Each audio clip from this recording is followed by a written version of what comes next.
Okay guys, we're back. Today what we're going to do is we're going to be swapping out an ignition module. These go on these cars, not on a regular basis, but they do go. Mine went at the track last Friday night. If you go back and take a look, I posted a video of it's on Power Logger. You can see it fail. Typically one of the two things that these how an ignition module fails on these cars is when you go wide open throttle, the car will just bog right out, and when you lift your foot a little bit, it'll pick up and keep running. And the other way the ignition modules I've seen fail on these cars is once the engine comes up to operating temperature, it heats up and it shuts off. You can leave the car for like 20-30 minutes and it'll fire up again, and it's usually the ignition module. Like I said, it's usually one of those two things. And if you want to see it fail, just go back on my video, the Power Logger video, and I think I entitled it Ignition Module Failing on Power Logger. You can see it fail. But anyway, we're going to go over this today step by step. It's relatively easy. These go in these cars. You can swap them out yourselves. The two that I recommend is the one from AC Delco. The other one is from Standard, and the part number for the Standard one is LX338T as in turbo.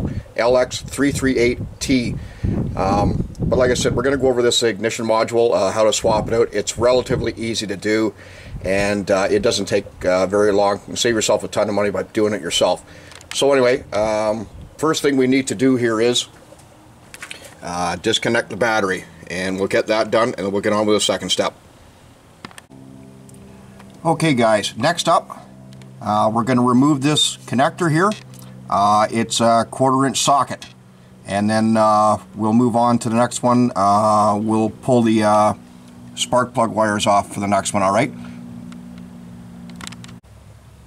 Okay guys, we've got this connector off of the ignition module, and we'll pull off the spark plug wires next. I'm not sure if I mentioned it, but this bolt here, it's 1/4-inch. Alright, just to make life easy for you guys so you know what it is. Okay guys, with the spark plug wires removed, we've got one nut here.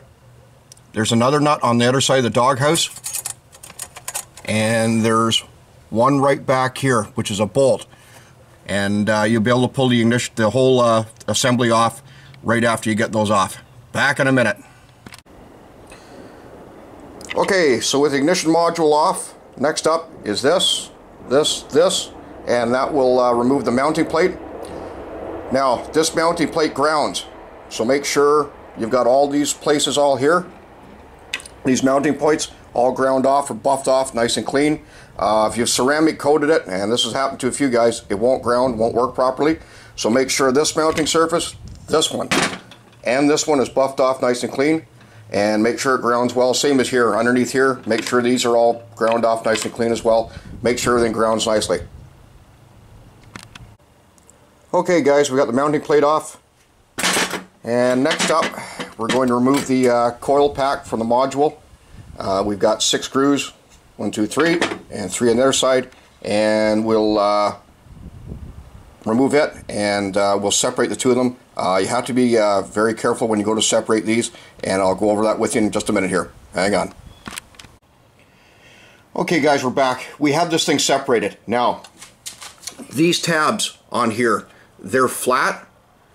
Do not bend them up. If you bend them up, they break off. So keep them flat, whatever you do. Don't bend them up. Now, I've ordered coil packs, and some of them, when they show up, some of these tabs are straight. So you have to bend them down. You can only bend them once, guys, alright? If you try and bend them back, they snap off, okay? You can bend them once and that's it. But only if you get a new coil pack and they're straight, you have to bend them down. Now, when you remove this, make sure you pull these straight back. Do not bend these tabs up, because like I said, you bend it up and they snap off, you got to go get a new one, alright? Okay, this is the... here's the old ignition module. This one's a used one. The other one, which is the one I popped at the track, it was out of a naturally aspirated 3.8. Really shouldn't be using one of these, but I threw it on the car, just wanted to see what it would do. It lasted a year before it finally let go again. We've got another one here. The part number tells me it's out of a 1989 Cutlass Sierra. It'd be a front wheel driver, I assume, with a 3.8 in it. I've got one on the way, a proper one from Standard. It's an LX338T, which is what I said earlier. It's not here yet. I'm waiting for the Purelator to show up, the truck to show up, drop it off. It hasn't been here, but I'm basically swapping it out for you guys just to so you know how to go about doing it.